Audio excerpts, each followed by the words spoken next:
Hey, what's up, everybody? We have a new YouTube channel. Make sure you subscribe right now. Leave a comment on the video. Share it with your friends. It's also a podcast, 3 and Out, wherever you listen with me, John Middlekauff, Apple, Spotify. We have you covered, as well as thevolume.com. We have merch. Check out. I got 3 and Out hats right now. Thevolume.com. Search the podcast. Buy some merch. Okay, live here from the Combine with, and I'm not just saying this because he's sitting here, someone I always admired as a team builder. He drafted a lot of Pro Bowl, All-Pro impact players, GM in the NFL for over a decade. And I said, Rick Spielman, how are you not a GM right now? And you tell me, no mas, you're done, you're retired. No, my wife made that decision. So, yeah.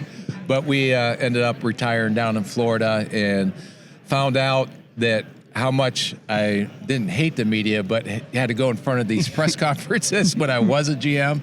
And then over the last 2 years being on the media side, and how much I've enjoyed that even more than I anticipated that I would. And it's funny, you live in a bubble when you're running a team or you're a general manager of a football team, but when you're on this side of it, you get an opportunity, even though it's a little bit see it all, and have to understand a little bit about each team. And you get an opportunity to see the personalities of general managers, how they build teams. And so it's been fascinating to me and thoroughly enjoyed it. Well, when I say the Spielman name, I think football guys. I mean, you come from a football family. Obviously, you know these guys because you've done deals with them. Is your relationship now with the GMs and the coaches feel a little different now because you're not a competitor? You can talk to them maybe a little more openly about stuff? Yeah, but I'm never going to call and ask them about any kind of, I'm not an insider. No, that's stuff, but just picking your brain. Yeah, it's like, I don't know how many training camps I've been invited to. That's or, cool. Hey, come in and you got an opportunity, come up and visit us, and just sharing different ideas. And I don't know how many calls I get during the season on something that pops up, just asking advice. And the one thing that, after being in it 30-some years, the thing that I enjoy the most is sharing some experiences and things that I screwed up that I can maybe share on, maybe look at it, doing it differently this way. Well, I guess most personnel guys, aspire to be a GM. You get to that spot and you're good. I mean, you're not that old. What beside your wife, obviously wants more time with you. What, you just retire gut feeling, or you just kind of ready for a change? It's just because you people want you. Yeah, I know that, but it's just No's a powerful word, though. That price goes up. Who knows what holds in the future, but I know where I am in my life right now, and just my wife and family have sacrificed so much for 30-some years that I'm never home. 7 days a week during the season, 7 days a week during the off season. And my wife said, how many weekends you took off in a year? She counted 4 that I wasn't in the office. July. And that was it. And that was after minicamp. So to get an opportunity to maybe give her some time, give my kids, even though they're all older now, some time. We adopted 6 kids, and I have a special needs daughter. And to be that's awesome. A part of her life that I haven't been able to do. Sorry, I get choked up on this. Yeah. So that's a powerful thing. Yeah. So I want to be a dad. Yeah. And still get. How old is she? She's 22 now. We adopted her at 7 months old. Wow. So, but like I said, to be a family guy, and it's so important to me and my wife, to all the sacrifices they made for me. Maybe it's time to give back. For sure. And it's not like you don't play a role. I mean, I don't want to say famously, but I mean, it was a headline story. You and Bob Myers played a role in the Washington coaching search and GM search. Tell me how that materialized and just what was truly your role in that. Yeah, just to be an advisor. I know when I got a call, it was just out of the blue. And from Magic? No, it was from Bob Myers, who Josh Harris was looking for a football guy to come into the group to work with Bob and him. And somehow my name was recommended very highly by numerous sources out there. So they asked me to come in. I went in and visited with Josh Harris at his home. Probably a small home, huh? Yeah, for about 2.5 hours. And then he said it was right before the season ended. I didn't know they were going to make a change, but they were just getting prepared. And he told me, if we do decide to go a different direction, we would like you to be a part of the search committee. So knowing the resources and the sources that I have, and I have a lot of personal relationships with a lot of these guys. So it was great to get back involved in that. In fact, it got the juices flowing pretty good. Yeah. But during that whole process and going through the GM process, I was just given my recommendations, my strengths, my weaknesses. But once we got Adam Peters in place, who to me was more than ready to be a general manager, what he's been through in New England, and then seeing how they won championships in Denver, then what they've done out in San Francisco, he was just ready for this opportunity. And I think it was a great hire that Josh Harris made. And then we got into the coaching search and gave my opinions on that. But that was Adam's decision and Josh's decision. It's like when you're sitting in a draft meeting and you're a scout and you say, I can tell you the strengths and weaknesses, but I don't have to make that decision. The decision makers will make that. So any way I could contribute. The one thing I did tell Adam was that I can tell you what I think, but I'm not going to be, marrying the guy. You and this guy are going to have to work together. So you have to pick the best match for you and the best match for Josh Harris. And I think they did that with DQ. Well, let's start with Adam. I mean, I'm biased. I've known him for 15 plus years. I think easily he was the most qualified guy for a couple of years now, what he's been a part of. But to me, the separation for him is the personality in the league. Let's face it, a lot of people talk themselves up, use the agents. Adam's not really like that in an ever-growing league, which is it's a powerful strength to have. I think the Niners, Kyle's not really like that. John Lynch isn't like that. Belichick's not like that. A lot of the old school guys are not. Andy Reid's not like that. And I've been singing his praises for years, but you basically scouted him. Yes. And you've sat in that seat. Tell me your just scouting report on Adam Peters and why you think he'll be successful. Yeah, there's no question about his pedigree and all the successful things that he has seen through his career through many great organizations. But you pointed out, to me, what appealed me the most is there's no ego. It's not, this is Adam Peters and I am, GM, blah, blah, blah. All he wants to do is get his opportunity, utilize the strengths he has. There's no question about his personality evaluations, but he had a very good handle on all the other things that come along with the GM right now, whether that is handling sports science, whether that's mental health, whether that's video. You have a lot more things coming at you right now than just personnel. When I first started, that was the main job. Scout. By the time I ended, I was maybe 20% personnel. So you have to have a strong staff around you. And I talked to John. I know John very well, Lynch. Yeah. And, I kind of equated to how George Payton hung with me for so many years before he got the opportunity out in Denver. And I couldn't have been as successful as we were in Minnesota without a George Payton by my side to handle the day-to-day, sometimes operations of personnel. Like, I'm not going to sit there, who's on the short list, who are we bringing in to work out on Tuesday? Yeah. Let people in place to do that. And if you as a leader can put people in their areas of expertise, whether it's sports science, whether it's video, whether it's analytics, give them the opportunity to do their jobs and let them make you smarter. One thing, and I do believe in this, I do think it's in vogue's probably even the wrong way to put it, but most people are looking for offensive head coaches, because when that guy starts having success when he's a coordinator, and you dealt with this in Minnesota, you lose him. Right? Andy Reid can't lose the play caller, Kyle Shanahan, Sean McVay, but you had success hiring a defensive guy in Mike Zimmer. Right. Now, if you hire a high-level defensive guy, they're still going to be dependent on their offensive coordinator, but if that quarterback has success, that guy's going to get a head coaching job. Obviously, Adam hires Dan Quinn. Just your thoughts on that kind of just theory that you got to go offense, the defense is out of vogue. Like, what are your thoughts and takes on that? I think that's absolutely the wrong way to approach it. I think hire who's going to be the best leader. And I talked to my brother, Chris, when he was in the process up in Detroit, and they hired Dan Campbell. Natural-born leader. Yeah. And to me, and I don't know, I haven't done any research on it, but it seems like these former players, D'Amico Ryans, that were very good football players in the NFL, but great people and great leaders of their team, seem to have success when they become head coaches. And they're smart enough to know, as any leader is, put great people around you. And if you are a defensive guy and you can go out and get, and Dan, I thought, went out and got a great hire in Cliff Kingsbury.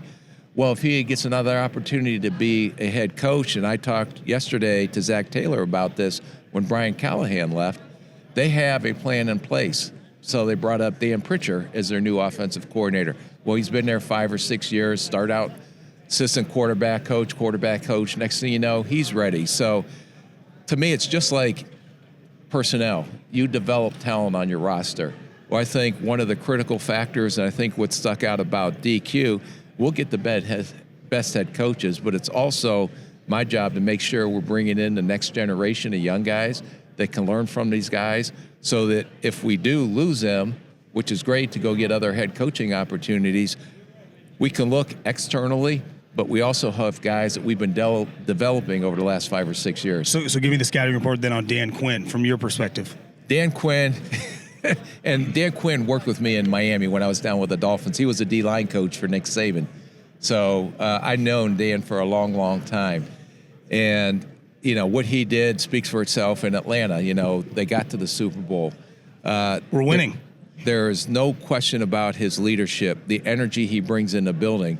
Look what he did with Dallas's defense when he took over as defensive coordinator. Didn't end, you know, probably the way he wanted in that Green Bay game, but look at the whole picture and how he changed that franchise because of the way they were playing defense. The thing that stuck out about Dan Quinn to me the most was that when he was let go as the Atlanta head coach, it wasn't, oh, woe is me. He actually wanted to find out what his blind spots were. And when he identified those, he went to experts in those specific areas. How can I get better in this area? So the next time I get my opportunity, I'm even going to be a better head coach. And when you compare Adam Peters, who's more than ready, but first-time general manager that's going to be learning a little bit, and a Dan Quinn that has had some experience, both of them do not have egos. They just want to do what's best for the Commanders. That's, to me, a great combination. Okay, let's talk combine. Obviously, you know, from Justin Jefferson most recently, but Harrison Smith, the Kendricks. I mean, a lot of good players over the years, a lot of impact guys, the playoff teams. You signed Kirk Cousins. This period of time, balancing free agency, getting ready for, let's start there. This week, dealing with agents and getting a vibe, how important is that to get numbers, to get value on potential trades, to know the value of your own guys? Yeah, it's most of the time you're meeting with your own. Well, you're technically only allowed to meet with your own players. People. Yes, but they represent others. I didn't know. I would not know that, but but it's like, plus especially this season with a lot of potential franchise tags going to be hitting some of these guys. But this is kind of the initial meeting with the agent because they're in town as well. You may have had a couple phone conversations and, hey, we're putting together our off-season plan right now. We're finishing up our draft meetings. You know, the GM's tied up in free agent meetings, but we'll meet down at the Combine. So those meetings usually start around this time. The thing that's interesting is everybody's asking for X, and is it truly, are they going to be able to get X? Everybody says they're going to be able to get X amount of money, but you don't know. But you get a really good sense of where the market's going to be on these guys once you figure out who's actually going to be on the market. And then the second part of it is the best thing the NFL did was put in this legal tampering period where you could actually start negotiating serious numbers with other players, free agents, and really start to get a sense of, where this market is going to go. So if you have a player and you're going to go meet, let's just use him hypothetically, Justin Jefferson, do you bring your cap guy with you for the meeting with his agent? Or can you just, as the GM, loosely handle that and then get in the nitty-gritty, pass them off? How does that usually work? I always felt you had to work together as a team.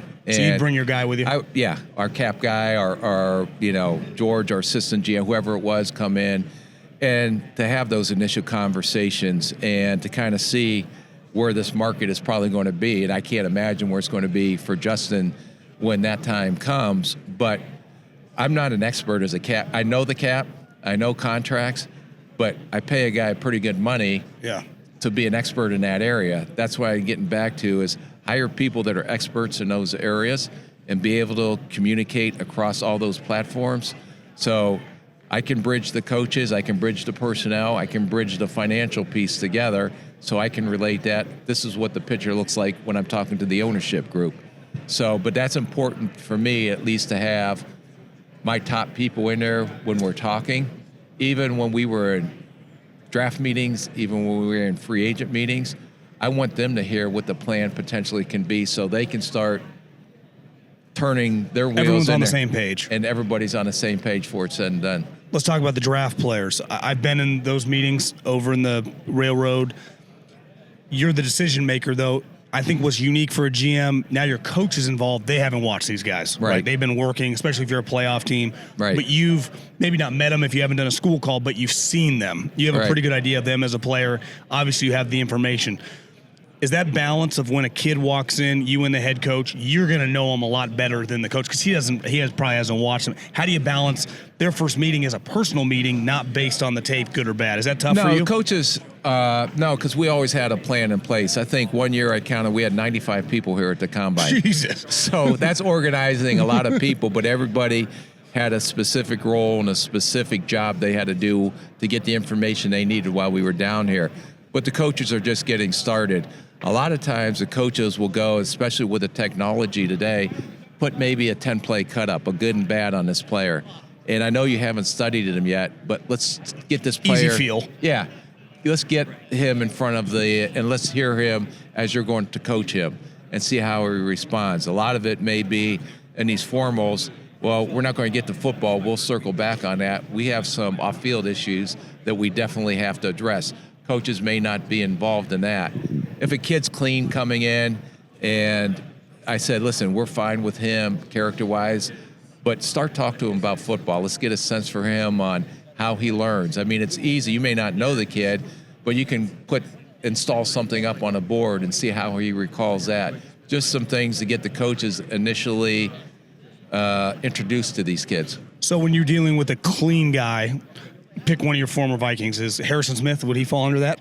I would say he's pretty clean. So he was so clean, I don't think we talked to him after the Senior Bowl. Would you even waste a meeting on a guy that's super clean and spend more of your time on guys you had question marks with? To be honest with you, I don't think we even met with him because we coached that year in the Senior Bowl. So next time he heard from us was when we moved up to get him in the draft. So of your 60 formal, are you trying to spend most on guys that you might have a question mark that you do like as a player? Yeah, most of the time, if you're going to get an opportunity in this setting, let's get the guys that we have questions on. We can always circle back on guys, or we can do Zooms with guys, because since the pandemic, the Zoom's been a huge tool. So, but guys that maybe learning came up with from one of our scouts that we need to really dive in this next 15 minutes and get a sense if he can learn our system or not learn our system, or the character thing, or some other thing.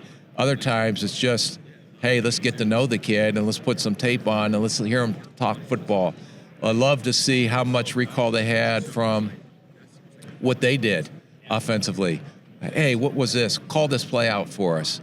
What was your responsibility? See if an offensive lineman, a lot of them don't need to know that, but what is the running back doing in this protection?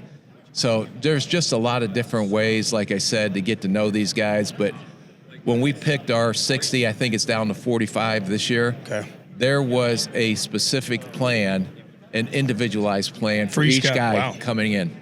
So were there any non-negotiables for you, or you have to be pretty open-minded as a talent evaluator? I think when we came in, it was everything open-minded. And then once we got back and we got into our April meetings, then it's like, let's not make any decisions yet. Draft's still, 2 months away. But when you get into your draft meetings, and then it's like, is this guy a character guy, for example, that we want or we don't? If we don't want him, then we're going to take him off the board, regardless of how good a player he is. But I don't make that determination yet. I wait till we go through the whole process, and then when we finalize the board, whether it's a character situation, a medical situation, then we'll make that determination right before the draft. Was there something that was consistent throughout all your Pro Bowl level draft picks that, looking back, that like, no wonder? Beside the talent and ability to play. What was fascinating to me, and I thought we did a really good job about 8 years ago, we really started getting into the analytics piece.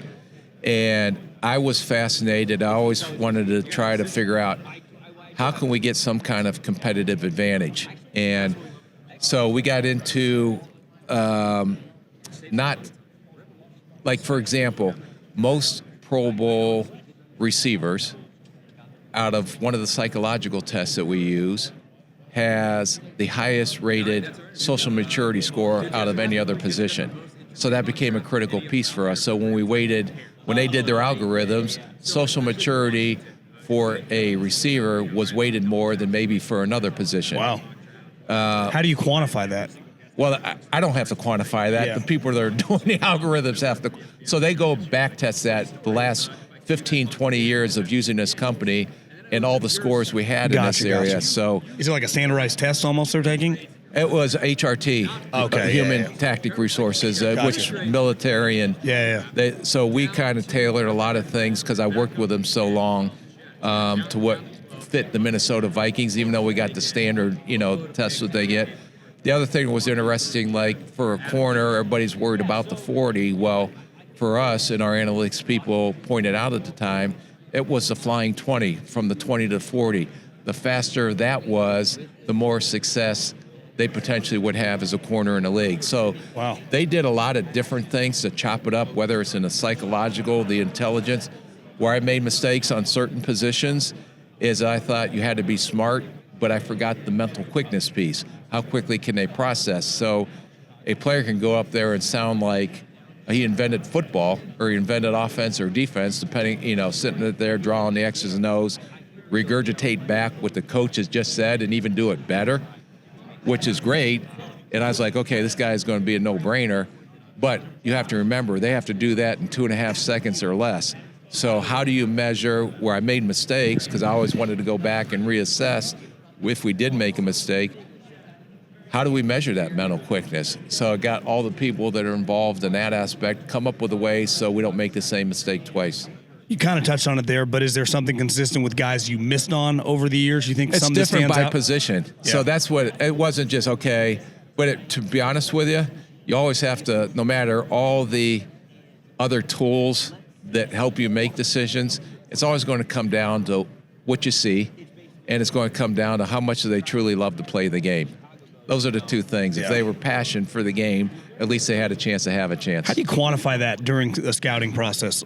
The best thing, I guess, if you want to just, like I said, going through all the tests and they can come up with things, I just love to see if the guy likes to play hard. To make it simple, did I have fun watching him play on tape? Or was this guy couldn't wait till this third Eric game? Hendricks, pretty clear he liked playing football. Yeah, so there was no question. Yeah. I enjoyed watching him play the game of football. I enjoyed watching his effort. I enjoyed watching the energy that he plays with. To me, that was like, I see that with my eyes. I know what you may be saying with these numbers, but this guy loves ball. Well, why do you think, that famous video of when, I think it might have been the COVID draft and you guys were all at home when Justin Jefferson's not the pick and you guys have a chance and you guys go nuts. It didn't go nuts, but the video, but you were excited, Very excited, rightfully yeah. so. Yeah. But now we look back and we go, how the hell does Justin Jefferson last, 22? Right. How is that possible? Why do you think so consistently? Because I always say this. What happens at the combine helps determine your market value. It's like a home, right? Right. How many rooms you have, how big's the kitchen. That's what Right. the home. But it doesn't determine how much you're going to like once you live there. Where you get drafted does not ultimately determine your success. But we often look back, go, how did Devontae Adams go in the second round? Well, Right. ran a little slow, played at a smaller Right. school. Justin Jefferson's at LSU on this powerhouse team. Was it just people simply didn't think he could play outside? Like, what do you think him specifically? I wish I had the answer to that. I can tell Did you you have him this. viewed like, I think this is one of the best players in the draft? Yeah, we did like him on our draft board. Clearly. But it's still, everybody sees things differently. And no matter how many objective measurements you try to get, whether it's analytics, all the stuff we do here, the medical analytics, we got as deep as who did the surgery and what's the success rate Jeez. of the surgery of You that got to if you're surgeon. going to draft a guy high and pay him a lot of money. So, but it all comes down, it's still a subjective decision. And if someone had the right answer all the time, none of us, I made plenty of mistakes as well. None of us are going to have the right answer because it's still a subjective decision. But what I learned, if you can take all the resources you have and minimize your risk to make that subjective decision as small as you can, and then let the dice roll. And sometimes it's lucky in the draft. Yeah. I mean, I remember my first draft. I was sitting there sweating bullets, and were we going to go trade up for Adrian, or we're just going to see if we let him fall? I made a decision on the clock to let him fall to us, and I thought, man, this may be the last draft I ever had with the Minnesota Vikings back in 2006 or 7. And fortunately, that year, the draft board fell to us. Adrian fell to us. And the rest of it. There's been times, though, that sometimes you wait and you lose a guy. Sometimes people will jump you. Some guys you move back. But to me, that's part of getting ready for the draft, not only knowing these players, but also knowing other teams' needs. And, you know, we moved up, I believe, to get a Dalvin Cook. Yeah, good pick. So it was like, well, where's the threat? If we stay here, are there teams ahead of us or anyone right below us that may jump us because they need that position? So you try to assess those risks as well and hopefully, you know, come out with the best decisions. And sometimes it falls your way, sometimes it doesn't. How many Pro Bowlers did you draft? You know the number? I think over 20-some, I think. I don't know the number. Someone told me that one time. I mean, a lot of good players. And let's end on this. That one of the, I would say, most talked about contracts of all time you were a part of in Kirk Cousins because it was a fully guaranteed deal. I can't quite remember at the time. Did you take heat for that? Oh, yeah. Yeah. And a lot of the player, I'd say that one aged pretty well. He's a pretty darn good player. Yeah, I think. Tell me about that process looking back. Yeah, because we went to, I believe we just lost the NFC Championship game to the Eagles. So we were saying, and Case had a magical year for us.